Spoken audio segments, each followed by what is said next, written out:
Good afternoon, everyone. Glad to see a full house.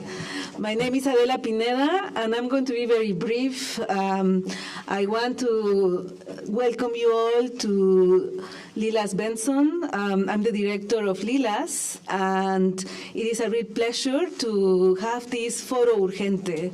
As you know, Foro Urgente is an urgent forum when important aspects in Latin America are impacting the globe.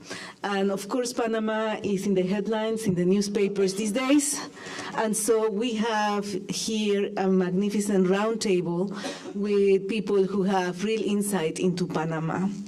This is a very important year for us here at LLILAS. We're turning 85 years of age, and we are so happy and also so thankful for our students, for our faculty, for our friends.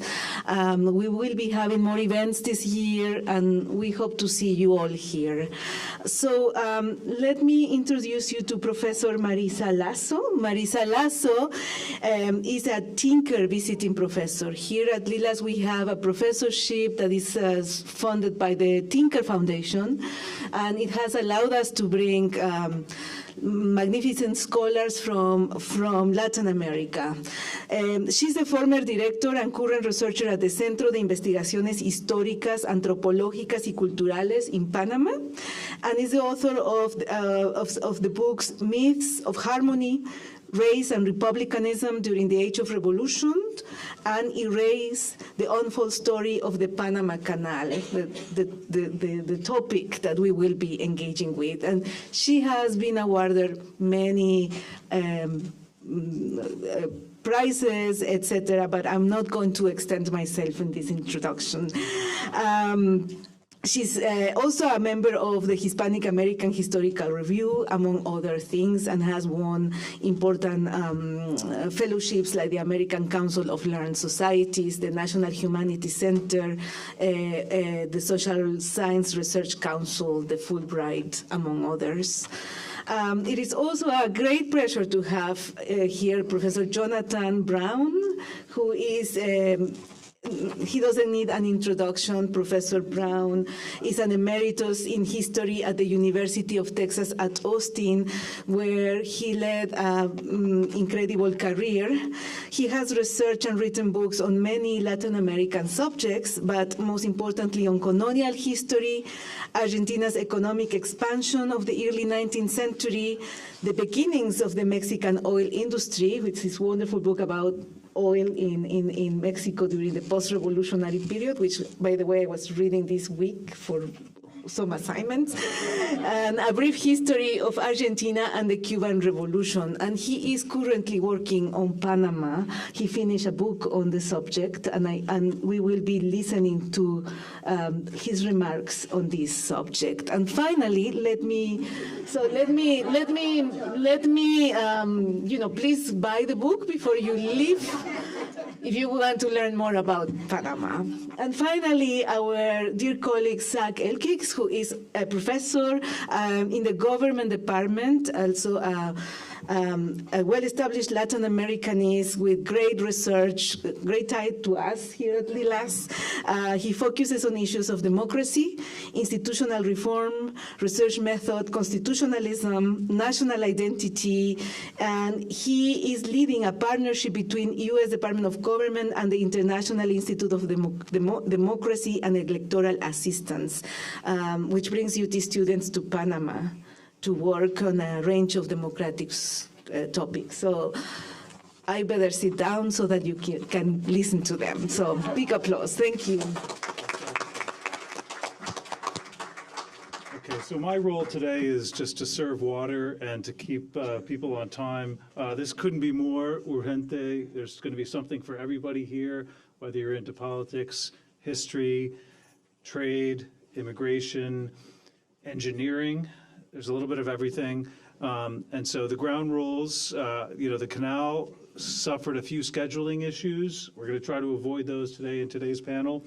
The ground rules are these.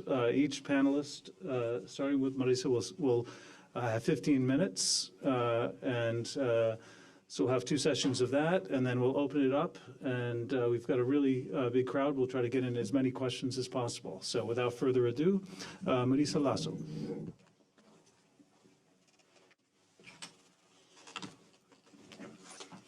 Hello, good afternoon. I am delighted to be here. Thank you so much, Latin American Center, for organizing this Foro Urgente and so timely in terms of the recent visit of Secretary Rubio to Panama. Well, I want to start, and I don't know if you have noticed the title, 500 Years, because I get really annoyed every time somebody says, and I heard it yesterday on NPR, that Panama has been connecting the world for more than 100 years. No, 500. So let's start with that basic fact. No, Panama becomes a crossroads and a really important global one in the 16th century, when the world and Europe was sending merchandises to South America via Panama. And silver from Peru, the Viceroyalty of Peru, Potosí, was going to Europe via Panama. And that didn't happen without roads that had to be built. So the first big infrastructure project was in the 16th century. And here you can see it was a mule path that crossed from Portobello to Panama. And you might think, oh, mule path, that's so quaint. Not in the 16th century, not quaint. You needed to build it, and for that, you had to import workers. And at that time, it was African enslaved labor who built those roads. And also, you had to import mules, which are very difficult to breed, I'm told, and they had to be imported from Nicaragua. So it was already, for the 16th century, a sophisticated route. The other route was a river route combined with mule, which was from the port of Chagres to the town of Cruces, and the town of Cruces by mule to Panama City. So we have 2 important roads that needed workers, a large amount of workers to be built and then to be managed, no? So that's the first 16th century, 17th century, 18th century, early 19th century route used to pass goods and to connect the world to Panama. And here you can see a beautiful image of the Chagres River, which was part of the water road route, and it's the same river on which the Panama Canal is built and uses the water of the Chagres River. It's also the river needed maintenance. People needed to know the currents, how it worked. The route needed maps, exploration. So all of this already science was being used for this transport route. Then in the 19th century, the railroad, the mid-19th century, the Panama Railroad becomes the new way of transporting goods, and here we see it, you know, with a little bit of the old Chagres way of transporting goods, and again connecting the world. You know, in the mid-19th century, now all the way to Australia, Asia, you know, a big important crossroads. Also in the 19th century, we have the first interventions in Panama. Colombia signs a treaty with the United States, the which allows the United States to intervene in Panama and to guarantee Colombia's sovereignty over Panama. Curiously, this was signed at a time of a conservative government in Colombia. I am speculating, because really the research hasn't been done, that perhaps they were scared of the Panamanians, who tended to be liberals and tended to get into independent modes every once in a while. So perhaps that's part of the reason of that. But nevertheless, we have already a change. No, we have Spain is gone. It's not the empire that controls the route anymore. Now Panama is part of the Republic of Colombia, but there is already a treaty giving the U.S. the right to intervene. Then we have the French Canal, the third big infrastructure project in the 1880s. This is also important in terms of foreign relations, because an agreement was made between the government of Colombia and a private French company. But the U.S. Was nervous about having a European country having control over the Panama Canal. And there was an attempt in the U.S. Congress, which failed, to declare that a French canal will go against the Monroe Doctrine. It failed. People opposing it said, well, Colombia, as any sovereign nation, has a right to make an agreement with any private company that it wants. So that was the view that at that point held. But the nervousness was there. And here, during this, each one of these big infrastructure projects since the 16th century, 19th century created a landscape, an urban landscape, a rural landscape of towns, of peoples. Every construction work had a new wave of immigrants who became part of the DNA of Panama. So we have African enslaved labor in the 16th century, 17th century, 18th century. When we get to the railroad, we have West Indian immigrants, we have Chinese immigrants, we have Irish workers, all of them working on the Panama Railroad. And then for the Panama and a new set of towns, some were the same ones of the old river towns of the colonial roads, others were new towns. So you have, this was the backbone of Panama. Now, this is the most important part of Panama, the most urban part of Panama during this entire period is growing along this route. So then we get to 1903, and I'm not going to talk about the separation of Panama from Colombia. You can ask that during the question and answer period. I'm going to talk about the treaty and what happens with the treaty. So by this time, we're in a moment of the big stick policy and the Roosevelt corollary to the Monroe Doctrine, which changes everything in terms of relations between the U.S. and Latin America. Well, it happens a little bit after the Panama Canal that he establishes it, but he's thinking about it before that. And what does the treaty says that is really important to know now? And I'm going fast over it as fast as I can. One, here is the Panama Canal zone, for those who know it or don't know it. It says that the U.S. is going to have control over these 10 miles of territory, on each 5 on each side of the canal, as if it were sovereign. And remember this phrase, as if it were sovereign, because Panamanians negotiators are going to use it right away to say, if it's as if you're not. So Panama is sovereign over the canal zone. But it gives it control over this land. It says, except for Panama City, Colon City, and its ports, harbors. Those are accepted from the canal zone. It also has the right to expropriate any land that it needs for canal construction. Okay? So these three facts are important for what is going to happen next. Well, here is the port, the harbor, the port of Panama. You can see it. This is before the construction of the Panama Canal. This is the port since the 16th century. And this, what it meant, what the port of Panama was, becomes the first 1904, just a few months after the signing of the Panama Canal, the first big diplomatic international conflict between the U.S. and Panama. Because Panama, you see those islands now, Perico y Flamenco, the little 3 islands there, because the waters around the city of Panama are so shallow. Since the 16th century, boats had to anchor in those 3 islands, and then smaller boats will take it to Panama City. So for the government of Panama, the port of Panama, the harbor of Panama, was all of that water that you see in that map. And the treaty said that belonged to Panama. So the first conflict was between Panama that said all the coast that surround the city, the nearby islands, all the water that wash over this part of the national territory are the ports of Panama.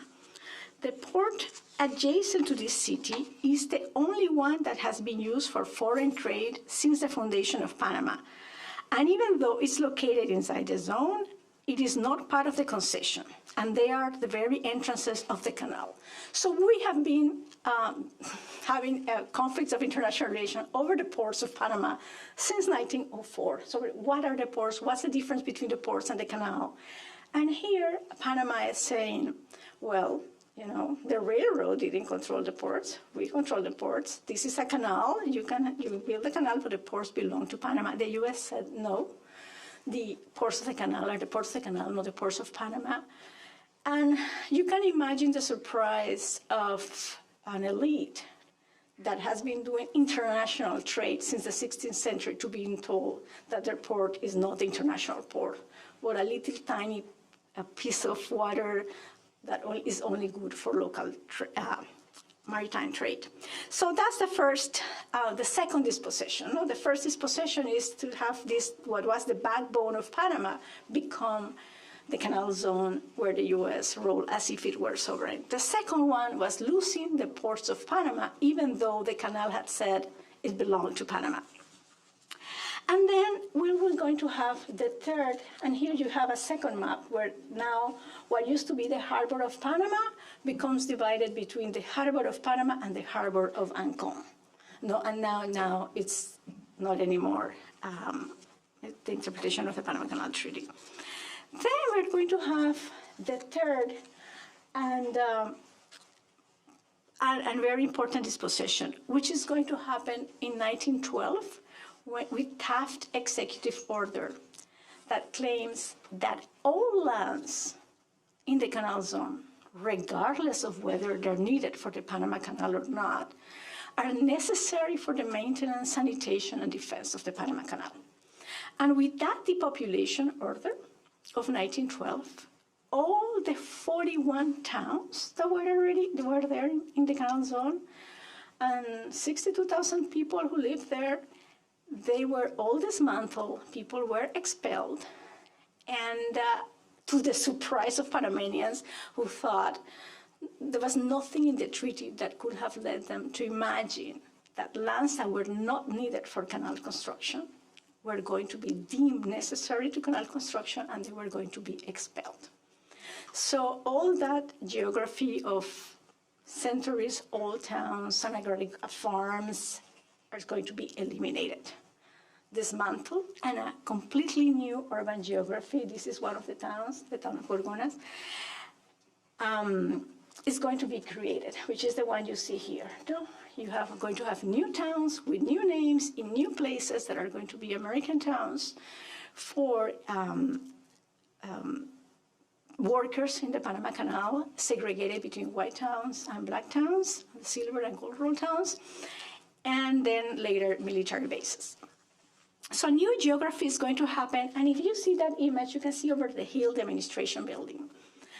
So the route, which until then had been controlled from Panama City, now is going to be controlled from an administration building that actually gives its back to Panama City. You cannot see Panama City from the administration building. You see the Panama Canal. So symbolically, it's also quite interesting, the orientation and location of the administration building. However, it's right on the border with Panama City. And the school that you see there, the Balboa High School, it's only 15 minutes away from the Instituto Nacional, which is the most important, at the time, Panamanian high school, and is going to be the source of nationalist student movements to recover the canal zone. They're really close to each other, so this is very important. And Panama City at the time, really close to the town of Balboa, because really they were both part of the same urban landscape that had been artificially divided by the canal zone. So the 20th century then was going to be a century of protests. It's going to start in 1904 with the struggle over what was the port of Panama, if Panama could keep its port, as the treaty said, or not. But then it's also going to be over the interpretation of how much land the U.S. can claim for the canal. And the first big manifestation that we have a record of is going to be the one called the Pershing Incident, because in 1920, you're going to have Panamanians, they want to take the island of Taboga, and Panamanians are going to go to the streets and say, no more land, enough. And it's going to be the end of taking more lands for the use of the canal. So that's the first, so it's really early in the 20th century, you know? Yes, I have 1 minute. Oh, really good. Okay, so very quickly, then you're going to have the Arias-Roosevelt Treaty in 1936, and this is important because it's going to eliminate one clause that says that the U.S. guarantees the independence of Panama. But the Constitution of Panama of 1904, like the Cuban Constitution with the Platt Amendment, allowed for U.S. intervention. That's not going to end until 1941. Then, Armando Arias, the president here, and I'm going to go really fast, just give me 1 more minute. He's the first one to write a dissertation in the London School of Economics about international law and the Panama Canal. And he's going to argue that neutrality and having many governments having control of the Panama Canal will ensure that not one important country like the US or one global power will have control over the route. So that's the solution his generation was thinking for this problem. Then you're going to have independence movements all over the world in 1950s, Nasser taking the Suez Canal in 1956, and then the first big student movement in 1958 in what is called Operation Sovereignty, where they're going to go students and plant flags in the canal zone. After that, you're going to have the Chiari-Kennedy joint statement in 64, where they're going to say, okay, we need to renegotiate. The 1903 treaty is unsustainable, it's leading to conflicts. These are not times of colonial enclaves anymore. This is not what the statement says. It says that it's unsustainable. But that's the environment. No, we are not in times of colonial enclaves anymore. It looks out of time. This is not what we should do. And then we have 64, and this is my last slide, a turning point in U.S.-Panama relations. The Chiari-Kennedy Agreement also said that Panamanian flag should be next to any U.S. flag in the canal zone, that unless there were military bases. And Panamanian students from the Instituto Nacional went to put and enforce this agreement on the Balboa High School on the other side of the fence. And people from the Balboa High School did not want that to happen, and a skirmish ensued, and then 3 days of riot, 22 Panamanians killed, and President Chiari broke relations with the U.S. And relations were not restored until a new statement by the U.S. and Panama said, we are going to renegotiate the treaty. And I'm going then to leave that in 1960, we had the coup d'etat, and then negotiations are going to continue, and this is what Professor Brown is going to talk about. But I invite you, all of you, you can find it on YouTube, to listen to the conversation between President Chiari and Johnson. It's a very powerful conversation, and one that should be listened in these times. So please, I didn't have time to play it here, but I invite you to go and search for it and listen to it, please. Thank you.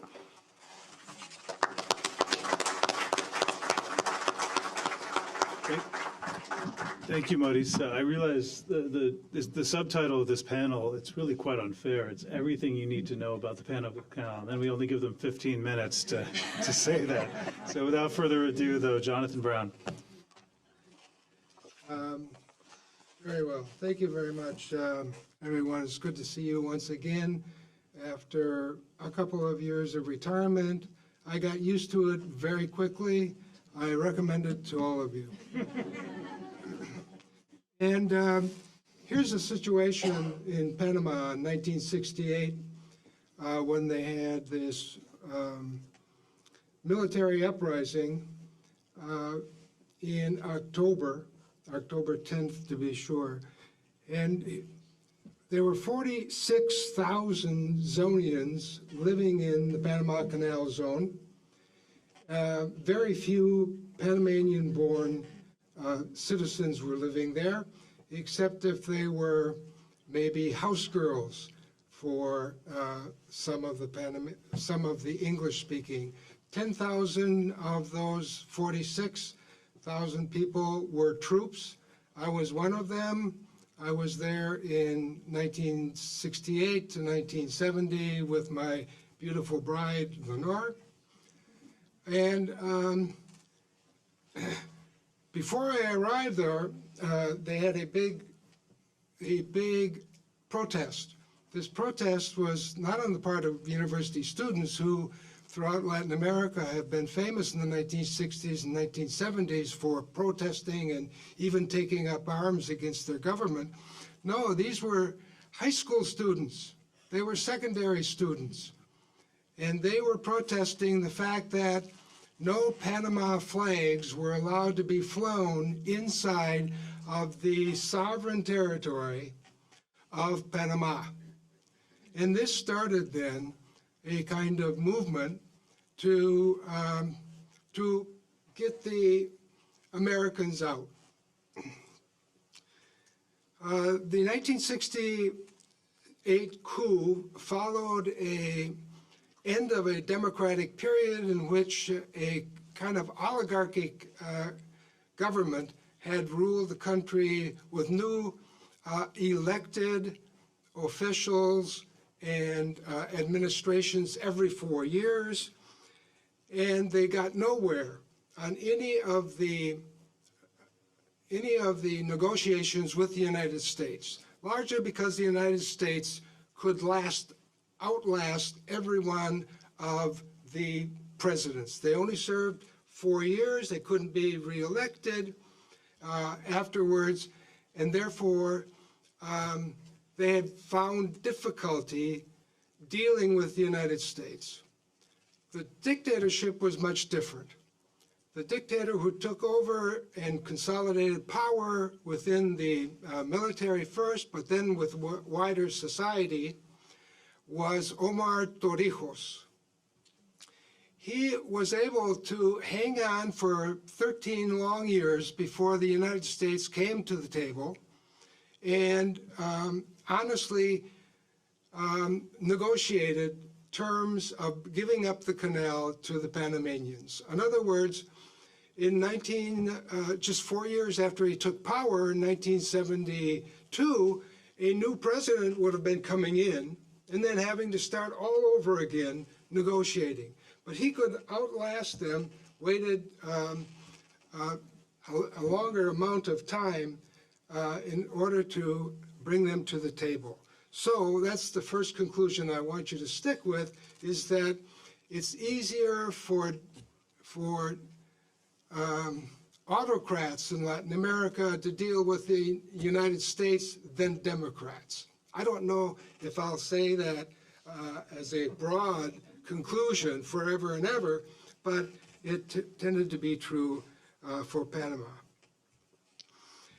Torrijos was a military man, but one of the most unusual dictators in Latin America in that time period. He didn't own anything. He lived off of others. He lived off his salary. His family sometimes became destitute and had to have a kind of GoFundMe in order to support the family while he was in power, because he had this kind of single-minded attitude about dealing with the United States. He said, when you're dealing with the United States, always have a hand grenade in your hand. The first hand grenade that he lobbed in their direction was in an unusual meeting in a foreign country of the United States Security Council. And here's where he organized opposition on a national scale, just not Panama against the United States over this treaty business.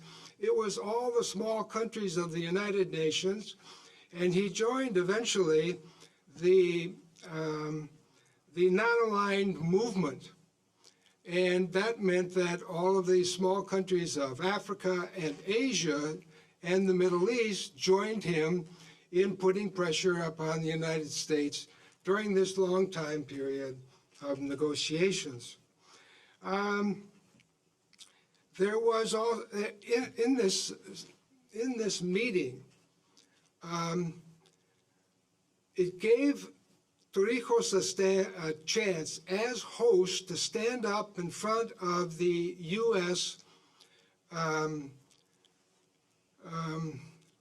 Secretary of the United States in the UN and lecture him about what is colonialism and what is imperialism.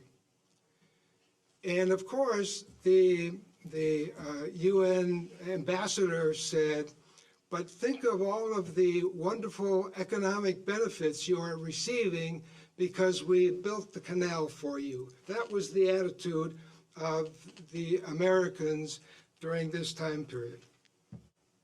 Another one was another time that he had his grenade handy when he talked to the United States was Richard Nixon sent down General Westmoreland, fresh from Vietnam.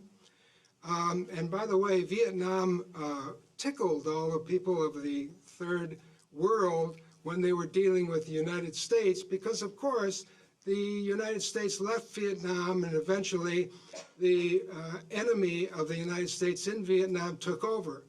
And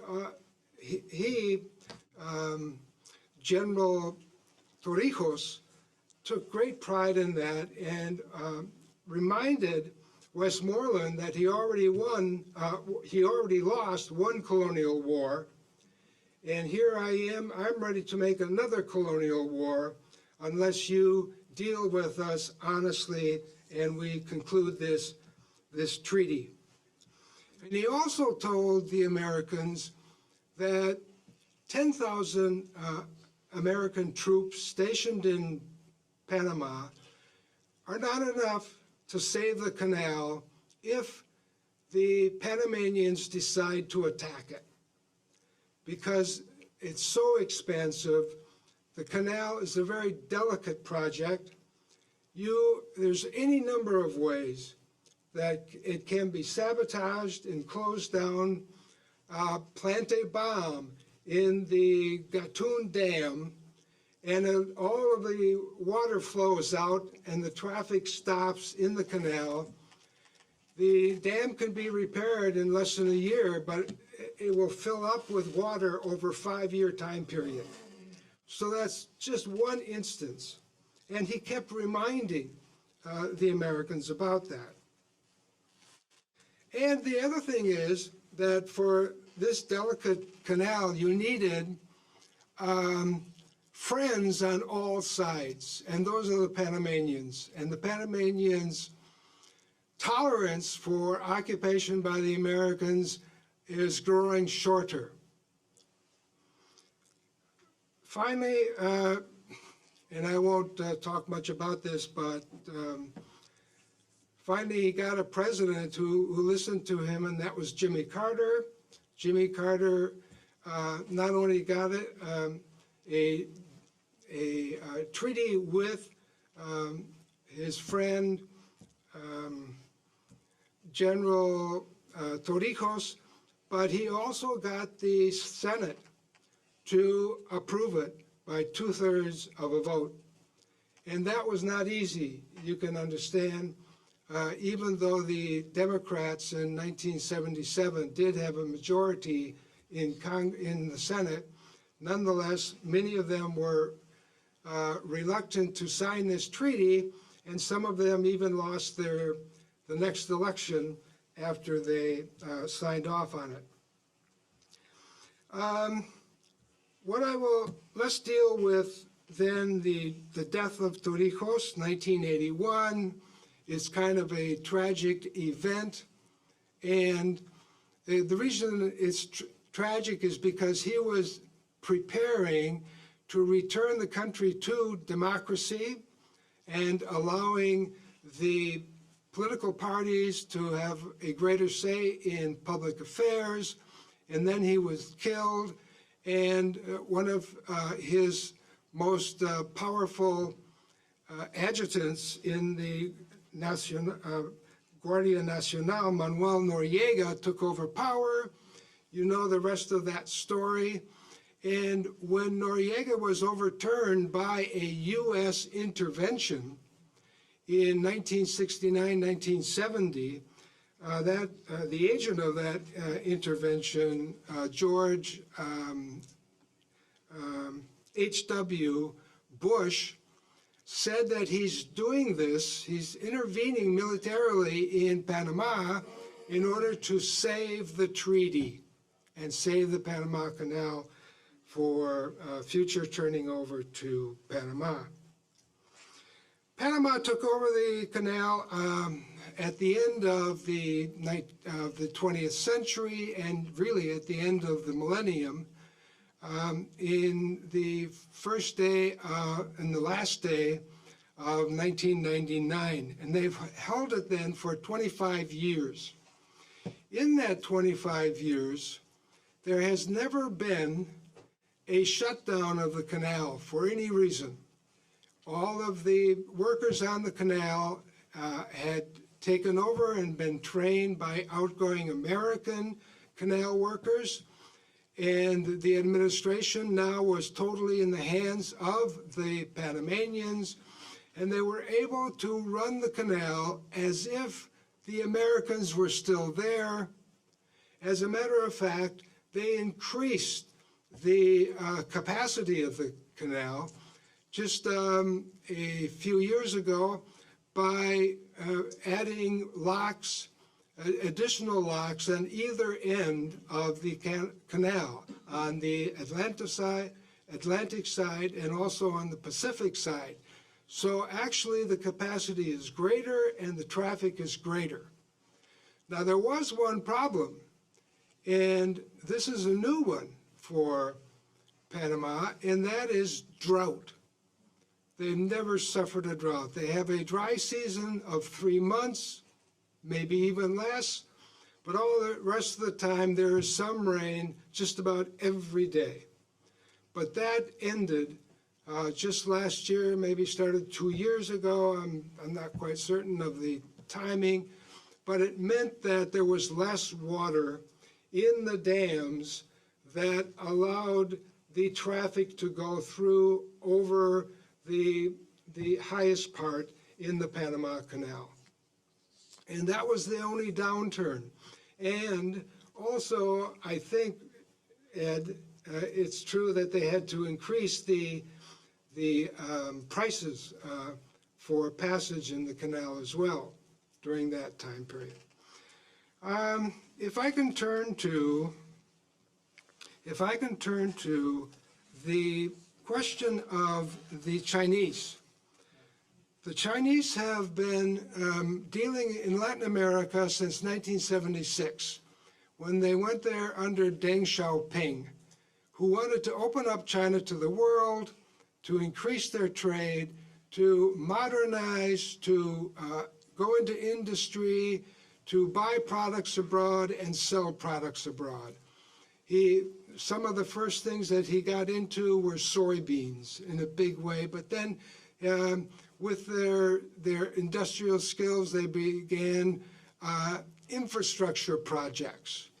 So they actually built in Panama, Xi Jinping, who is now in power, they built a port in Balboa, which is inside the entrance of the Panama Canal, but not beyond the first lock. So it's a port there. There are other ports too. The Americans have one port on one end and also on the other end in Colón. And I think Taiwan also has a port very close to to the mainland Chinese. We saw when we were doing research in Panama, I saw the some construction done by Chinese, but you don't see Chinese all over the place. They live by themselves, they keep to themselves, they have a restaurant downtown, nobody else but the Chinese go there. They keep separate, and so it was such a surprise for the Panamanian administrators to be accused of kowtowing or giving in to control by the Chinese, because it's simply not so. And I'll conclude there. Thank you for giving me that extra minute. Yeah. This is like, I feel like I a owe soccer you big ref. time. Yeah. The players both took some stoppage time. Yellow flag, yellow card. Yeah.